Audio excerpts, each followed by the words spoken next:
ভয় নয়, ভিডিওটি সম্পূর্ণটা দেখার চেষ্টা করুন। আপনার জীবনের বাধাগুলো ধীরে ধীরে কাটবে, অন মিডিয়াতে কথা দিয়ে যেতে পারি। নমস্কার, আমি সুশান্ত শাস্ত্রী। আশা করি আপনারা প্রত্যেকে ভালো আছেন।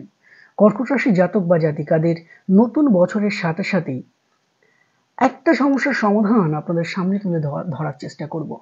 ইতিমধ্যে আপনারা ভিডিও দেখেছেন, এটা অন্য ধরনের ভিডিও, যেটার ভাগ্য বা যেটার গ্রহের আপডেট বিশেষ করে হতে চলেছে আপনার মে মাসের 15 তারিখের পর থেকে। কি কি সাবধানতা আপনাকে অবলম্বন করতে হবে এবং তার পেছনের কারণটা কি, আমরা অতি অবশ্যই ভিডিওটা সম্পূর্ণটা ভিডিওর মধ্যে জানিয়ে দেওয়ার চেষ্টা করব। দেখুন, কর্কট রাশি জাতক বা জাতিকাদের মধ্যে সবসময়ের জন্য কিন্তু একটা উঁচু জায়গায় যাওয়ার একটা প্রচেষ্টা কিন্তু সবসময়ের জন্য থাকে, কিন্তু কর্কট রাশি জাতক বা জাতিকাদের বোঝার মতো মানুষ এই সমাজে এখনো হয়নি। কর্কট রাশি জাতক বা জাতিকারা প্রতিটা পদক্ষেপে বাধা সৃষ্টি হয়। আমি যদি এই মুহূর্তে দাঁড়িয়ে বলি দর্শক বন্ধু, আপনাদের সময়টা এই মুহূর্তে মে মাসের 14 তারিখ পর্যন্ত মোটের উপরে যে ভালো সময়টা চলছে, এই মে মাসের 15 তারিখের পর থেকে কিছুটা খারাপও কিন্তু হতে চলেছে। তার জন্য কি করবেন, A to Z আপনাকে জানিয়ে দিচ্ছি। এবং এই সময় আপনি ফিল করতে পারছেন আমার তো এই সমস্যা চলছে, এটাই ভালো, এটাই বেটার, তাহলে এর পরে আর কি সমস্যা হতে পারে, আমি তো বিভিন্ন সমস্যায় জর্জরিত। ইয়েস, এই দেবগুরু বৃহস্পতি আপনার জন্মকুণ্ডলিতে, আমি বলছি না এই সময়ের আপডেটটা বলছি, তার আগে আমি বলে দিই, আপনার জন্মকুণ্ডলিতে দেবগুরু বৃহস্পতি যদি মোস্ট পাওয়ারফুল স্ট্রং জায়গা নিয়ে অবস্থান করে থাকে, কোন সেই জায়গাগুলো ভালো করে শুনে নেবেন। আপনার জন্মকুণ্ডলিতে দেবগুরু বৃহস্পতি যদি লগ্নে, পঞ্চমে, নবমে এবং চতুর্থ, সপ্তম, দশম, একাদশে অবস্থান করে এবং সেই জায়গাটা আপনার জন্মকুণ্ডলিতে যেভাবে গিয়ে দেবগুরু বৃহস্পতি অবস্থান করে আছে, সেই ভাবটি যদি দেবগুরু বৃহস্পতির শুভ ভাব হয়, বা আপনার জন্মকুণ্ডলিতে এই দেবগুরু বৃহস্পতি যদি শুভ নক্ষত্রে অবস্থান করে, তাহলে এই যে দেবগুরু বৃহস্পতি আপনার একাদশ থেকে দ্বাদশ ভাবে এসে অবস্থান করবে, সেই জায়গাটা কিন্তু ততটা খারাপ ফল দিতে পারবে না, অর্থাৎ ভালো ফল দেবে। এবার মূল আলোচ্য বিষয় আমরা প্রবেশ করবার চেষ্টা করি। আমরা ইতিমধ্যে প্রত্যেককে জানি, আপনারা প্রচুর সংখ্যক মানুষ আমার কর্কট রাশির আগের ভিডিওটা আপনারা দেখেছেন। কর্কট রাশির জাতক বা জাতিকাদের জন্য মোস্ট পাওয়ারফুল একটা প্ল্যানেট কিন্তু এই জুপিটার, যে গ্রহটা আপনার ষষ্ঠ এবং একাদশ ভাবের মালিক, ক্ষমা করবেন, নবম ভাবের মালিক। দর্শক বন্ধু, কর্কট রাশির জাতক বা জাতিকারা যদি একটা কথা জিজ্ঞাসা করেন যে সুশান্তদা আমার ভাগ্যটা এত কষ্টের মধ্যে ফেলছে কে, অনেকগুলো রিজন থাকতে পারে, কিন্তু আপনার জন্মকুণ্ডলিতে এই দেবগুরু বৃহস্পতি যদি খারাপ থাকে, সমস্যার সূত্রপাত কিন্তু ওখান থেকে অনেকটাই আপনার আসছে। আপনার এই ভাগ্য ভাবের মালিক দেবগুরু বৃহস্পতি এই আপনার 15ই মের পরে একাদশ থেকে দ্বাদশ ভাবে এসে অবস্থান করছে জন্মকুণ্ডলিতে, ষষ্ঠ ভাব, অষ্ট ভাব এবং দ্বাদশ ভাব। এই ভাবগুলিকে অনেকটাই, পুরো বলবো না, অনেকটাই অশুভ ভাব হিসেবে কিন্তু ধরা হয়ে থাকে বা মানা হয়ে থাকে। আর এই দেবগুরু বৃহস্পতি আপনার 15ই মের পর থেকে একাদশ ভাব থেকে দ্বাদশ ভাবে এসে অবস্থান করছে, তখনই কিন্তু কর্কট রাশি জাতক বা জাতিকাদের কিছুটা সমস্যার সূত্রপাত কিন্তু অতি অবশ্যই ঘটতে চলেছে। তাহলে সুশান্তদা, এখান থেকে আমি বেরোবো কি করে, অবশ্যই জানাবো। দেখুন, দেবগুরু বৃহস্পতি আপনার স্বাস্থ্যটাকে ভালো করবে, দেবগুরু বৃহস্পতি আপনার ভাগ্যটাকে কন্ট্রোলে রাখবে। কর্কট রাশি জাতক বা জাতিকারা বা কর্কট লগ্নের জাতক বা জাতিকারা, এনারা যে কতটা ভালো মানুষ, সেটা মানে ভালো মানুষের থেকেও বড় কথা, এনারা কিন্তু সবার সাথে চলতে ভালোবাসে। প্রতিটা মুহূর্তে আপনি গিয়ে দেখুন না, তার বাড়িতে সিংহাসনে বসে আছে, আমি বলছি তার বাড়িতে সিংহাসনে বসে আছে। সে একটা গেছে তার রিলেটিভের বাড়িতে, সে অতীব গরিব, অর্থ টাকা পয়সা নাই, কিন্তু সেই মানুষটা সেই গরিবের বাড়িতে গিয়েই কিন্তু মাটিতে বসতে একটু দ্বিধাগ্রস্ত হবে না। অর্থাৎ যেখানে যেমন সেখানে তেমন, এবং এটাই আপনাদের জীবনের একটা মূল বৈশিষ্ট্য হয়ে দাঁড়ায়। আর এই দেবগুরু বৃহস্পতিকে আপনার জন্মকুণ্ডলিতে সবসময়ের জন্য কিন্তু স্ট্রং ভাবে রাখতে হবে। এই যে দেবগুরু বৃহস্পতি আপনাদের শুধুমাত্র আপনাদের জন্যই আজকের এই এপিসোডটা। আমি চাই না আমার ভিডিও কর্কট রাশি বা কর্কট লগ্নে জাতক বা জাতিকারা প্রচুর সংখ্যক কয়েক হাজার লোক আমার ভিডিও দেখেছেন ইতিমধ্যে। আমি চাই না যারা যারা দেখেছেন তাদের বিন্দুমাত্র কোনো প্রবলেম আসুক।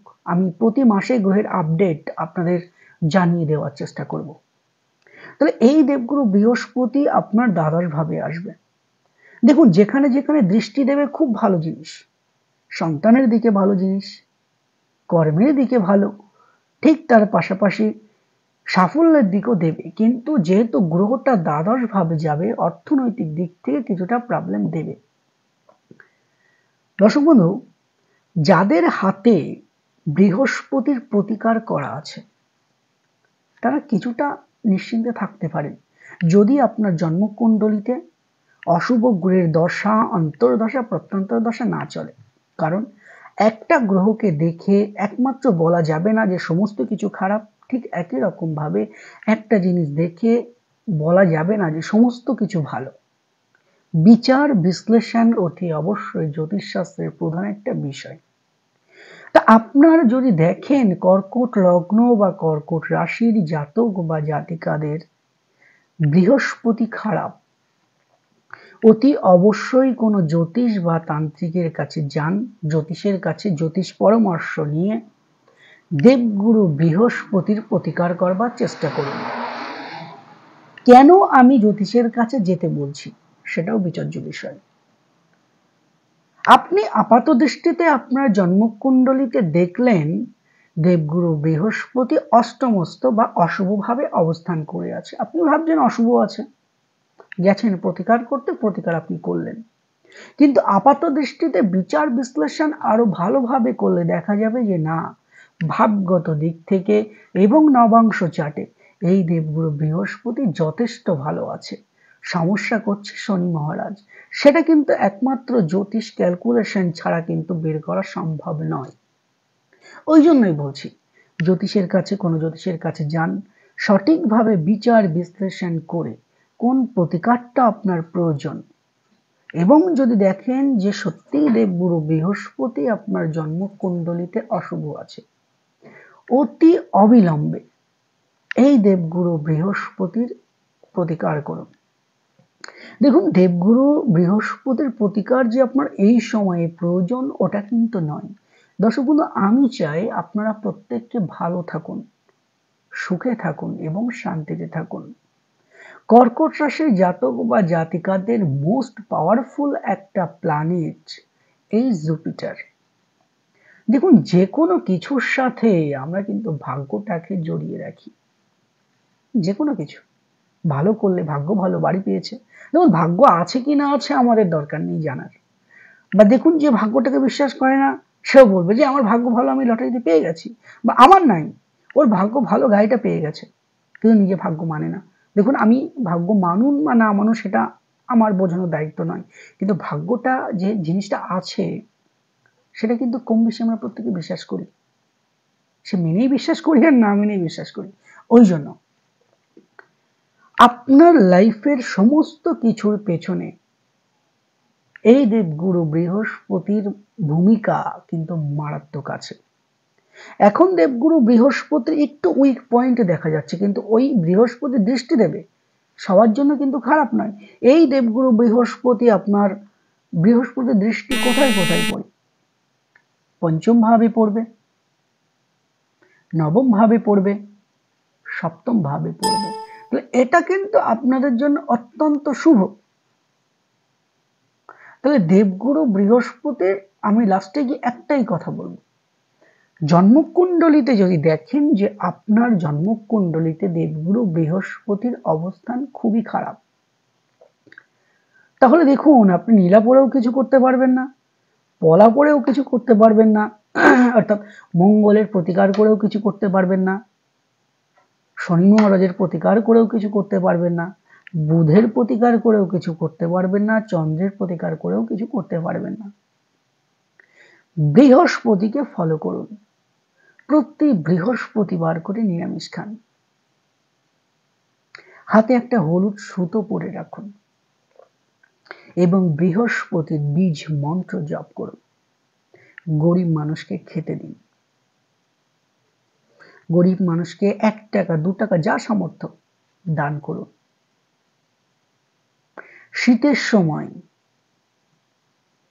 গরিব মানুষ বা ভিক্ষুককে কম্বল দান করুন, ভালো ফল পাবে।